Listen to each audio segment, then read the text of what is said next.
How's everybody doing? I want to get right to it.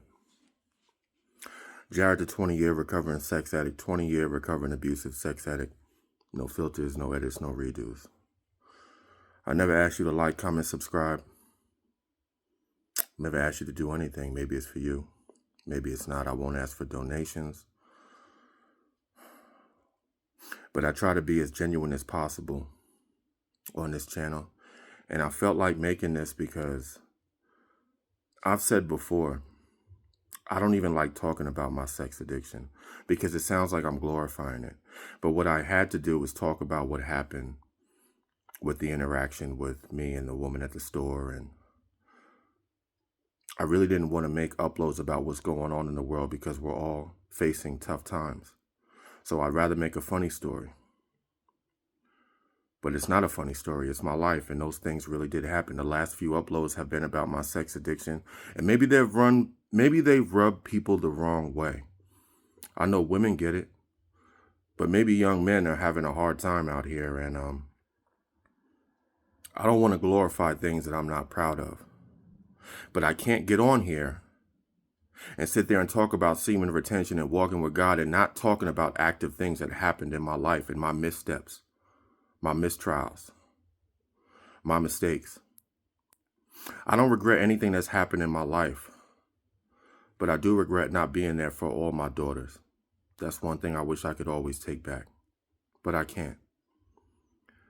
But I'm making this heartfelt upload now because I just want to remind my subscribers and the people that are new to this channel. You know, the first half of my life, I was spoiled, man. My mother spoiled me rotten. I mean, I don't know who my real father is. That's the truth. And I didn't even live with my mother till 5th, 6th grade because she had some things going on. My grandmother raised me. My grandparents raised me. But my mother did the best that she could, and she did a damn good job, and she spoiled me rotten. And then she got sick. And when she got sick, she died of cancer in 2008, and she didn't say anything. She was young, and I lost her at a young age. And my life completely spiraled after that, and I ended up losing basically everything, everyone. Everyone turned their back on me. Everyone left me for dead. I was always the man. I always got the girl. I always got relationships. I always had women like me. And then I lost my mother, my grandmother, all the people that were supposed to be there, the women that said that they loved me, my best friends that acted like they were going to come through in the clutch. When I tell you everybody turned their back on me, everybody turned their back on me and left me for dead, man. Like, I know I shouldn't have made it, but I did because I guess God had a plan. And I know he had a plan now. But when I sit there on this channel and I tell you I was jobless, homeless, no one to go to, no one to turn to.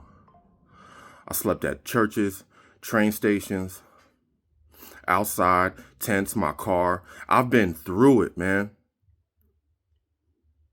And nobody was there. Sporadically, people here and there helped me out. But you want to know something? You want to know something? The people that had no business being there, someone I worked there, someone I worked for, helped me more than my own family. When my mother died, my mother's sister was like, yo, you're the reason that your mother died. You know that? And I forgive her, man. Even about the money, too. I don't regret anything that's happened, and I forgive everyone that did me wrong. So I have no choice but to stand up, talk about it, and live my life for God. Because 99 times out of 100, if this were to repeat itself again, I'd be dead or in prison. It's a miracle I'm still here. And the worst part about it is I got people that watch my channel that act like they don't. I got women that watch my channel that act like they don't. I got women that said that they love me, that was always going to be there for me, it's supposed to be my friend, that watch this channel and secretly hate me. Y'all know who you are. People with fake profiles, men and women. Like, this world is filled with a lot of evil people, but I don't have evil in my heart. I don't have any negativity in my heart, and I wish the best for everybody, but it took an enormous amount of pain to get to this point. And I owe it all to the Lord. And that's why I walk this narrow path. And I sit back and I tell y'all about my trials and tribulations. Because if any one person, just one person, if I can have an effect on their life and they can change theirs and realize it's never too late to become the best version of yourself, then it's all worth it. The struggle, the contemplating, not knowing whether I was going to wake up the next day or not, whether I even wanted to live or not. This is true, man. I come on here, yeah, I talk about women. I talk about having sex. I talk about getting vagina, hee hee, ha ha, all that good stuff. But it means nothing. What means something is living for God, is learning from your mistakes, is all the times I fell down, getting back up and trying to become the best version of yourself. You can do that too. I realize certain uploads may rub people the wrong way, men and women, but I feel like as far as my discretions, my dealings with the opposite sex, women understand a lot more because they do have the options at their doorstep and these young men don't. It's going to be hard for y'all, but you can't give up. No matter what you're facing out here, if I can do it, you can do it too. If I can change, you can become the best version of yourself too. That is the cornerstone of my channel. That's why I made my channel. It started out talking about my sex addiction. It went to working out, but I didn't feel the pull to want to become a personal trainer, to want to release workout videos. Plenty of people do that.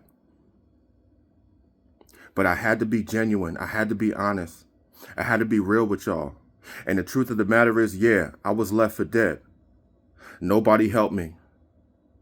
But God always had my back, and God had a plan, and he knew what he wanted to do for me since before I was even in that womb, man.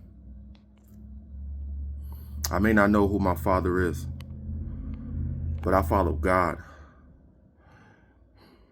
And he's my father, he's my best friend, he's my everything. And that's all that matters in this world. And if I can change, you can change too. I might come out here and I know I make uploads about women and I try to make y'all laugh. But I realize everyone's journey is different and some of y'all cannot relate. But if you're on this channel, if you subscribe to me, you're going to get that raw, uncut truth. And unfortunately, that includes the good, the bad, the ugly. And I don't see a lot of content creators doing that. But you're going to get that on this channel. So I just want to tell y'all that I appreciate y'all tuning in. And if you come with me on this journey, you're going to laugh. You're going to cry. You're going to be shocked. You're going to get it all. But that's what life is about. Sometimes you got to laugh at your pain. You can't take life too seriously, man, because you're never going to get out alive. Y'all know the saying. No intro on this one, man. Or maybe I did say it. I don't even remember. I'm just speaking from the heart. But you know my name. You know my slogan. Discernment over delusion. Live and stand for something greater than one's own self-gratification, man. I love y'all. I'm out.